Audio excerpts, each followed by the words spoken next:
What's up guys, Joe with OMGRC here. So I'm going to go ahead and do an upgrade to, this is the Phaser VE-X, and it came with a brushless system, nothing super powerful or anything like that. I've upgraded it with a Hobbywing, and I believe it's a 3200 kV motor in there. But with the extra added power, RPMs, what have you, that it can run on a 3S, it has a plastic drive shaft and it would vibrate. So I needed to upgrade it to this aluminum one. And they're inexpensive anyhow. But this is it here. You can check it out. You can pause that or whatnot. Anyway, it's like 10 bucks or less for it anyway. So that's what I'm going to do is I'm going to go ahead and do just a kind of quick tutorial on this. So I'll do a little clips here and there of tearing it apart and putting in the new one, showing how easy it is to upgrade this. Anyway, let's get started. Alright guys, so what I've done so far is I just removed the screw here, this little guy here. Now when I do that, you're going to need to readjust your actual mesh to your spur gear and pinion gear on your motor, because once you remove, like I said, this screw, that screw, this one here, that one, those are some of these this one and this one are the ones to adjust your mesh to your gear mesh. So that's how you just kind of rotate the motor to mesh it up.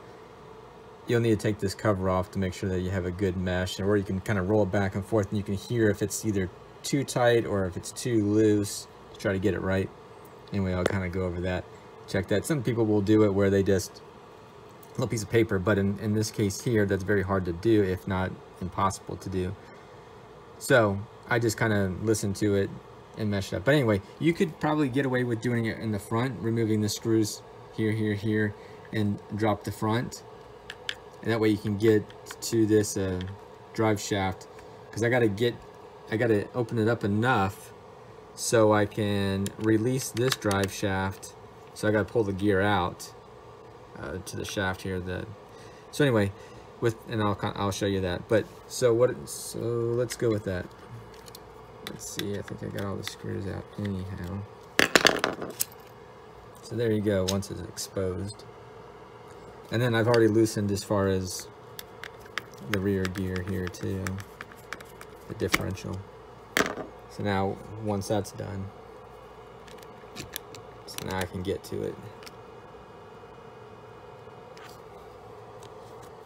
That way I can pull the old drive shaft off. Easier said than done holding it with one hand. Alright, this might get a little messy here. Just gonna pull this off like so. Need that just popped out. Anyway, that's what I had to remove that so I could get to the drive shaft here.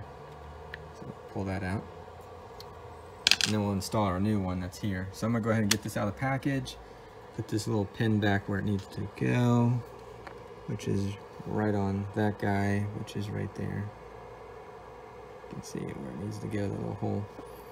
All right, so let me get that kind of resituated, and we'll go from there. All right, so here's the drive shaft installed.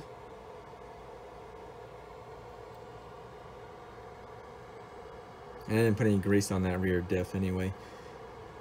And I'm just gonna go ahead and put this guy back down. You can see that. I'll have to adjust it as far as meshing up the gears, what have you. Screw down the back end here as far as that differential, and that'll be it. And the bearings probably should be cleaned a little bit, but not for right now. All right, so I'm gonna get that done and take it for a test drive. That's why I'm actually charging up the battery here too. So it's just a 2S that I'm going to run in there anyway, so nothing fancy.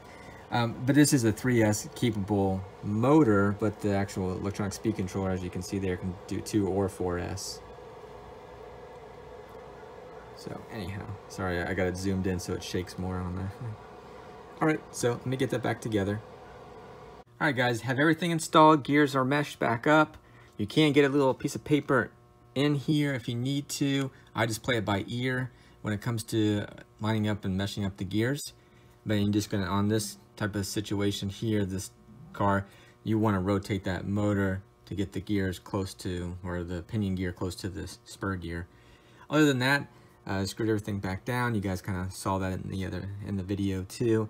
I did make a notch here as well. I used a Dremel, so I just used this little guy here, you can see.